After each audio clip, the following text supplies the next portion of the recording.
तो ये बहुत मायने रखता है, बहुत इम्पोर्टेंट है।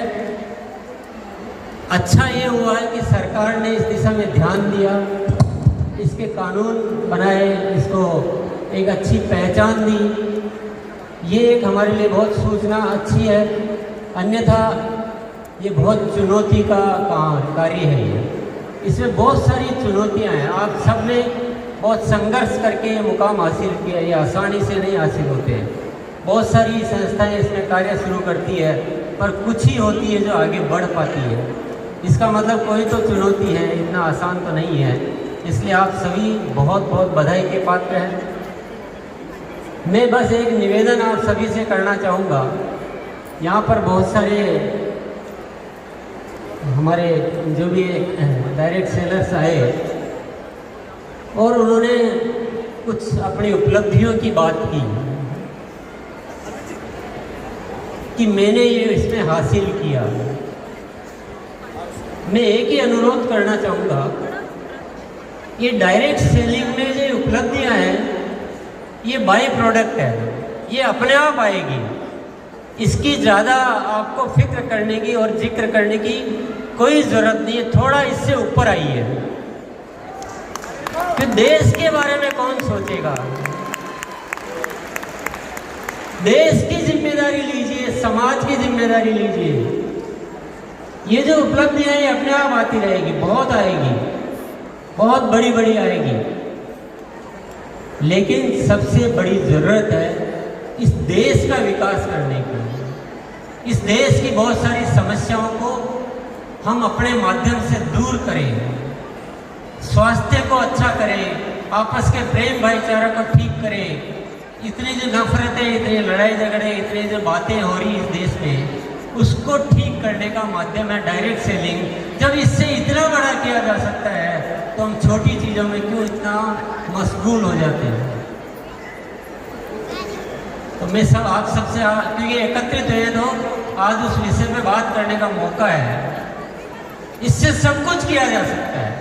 इससे शिक्षा को सुधारा जा सकता है, जीवन मूल्यों को सुधारा जा सकता है, आपस में प्रेम भाईचारा पैदा किया जा सकता है, मानसिक तौर पे हम मजबूत हो सकते हैं, हम खुशियाँ बढ़ा सकते हैं, जीवन से दुखों को दूर कर सकते हैं।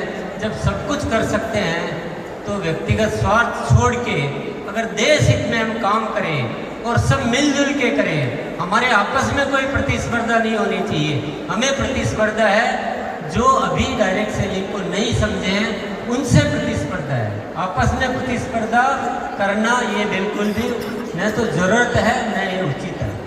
हम सब मिलजुल कर एक ताकत बने और देश के लिए कुछ कार्य करें।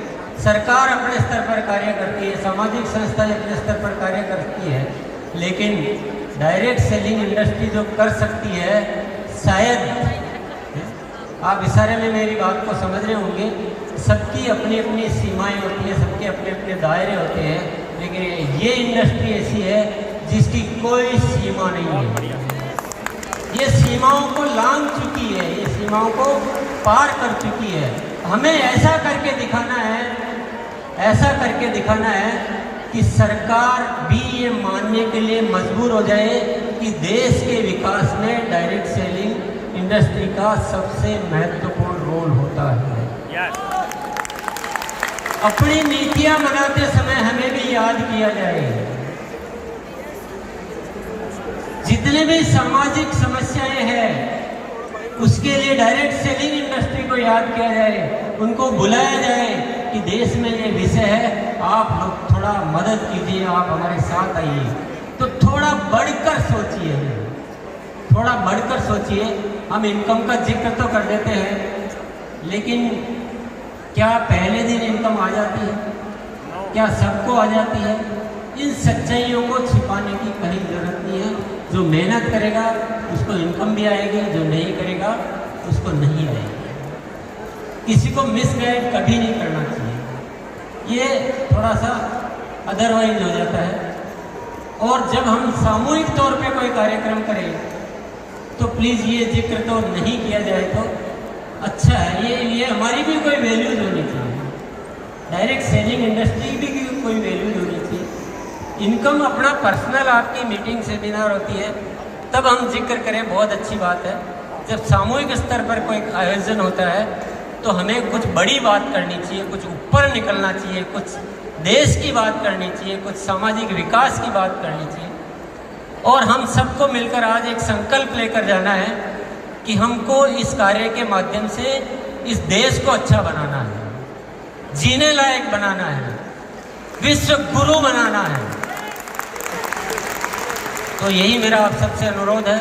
पुनः मैं आप सभी को बहुत बहुत धन्यवाद देता हूँ, आयोजकों को धन्यवाद देता हूँ, मुझे बोलने का मौका दिया उसके लिए मैं बहुत बहुत धन्यवाद देता हूँ। शुक्रिया, नमस्कार, भारत माता की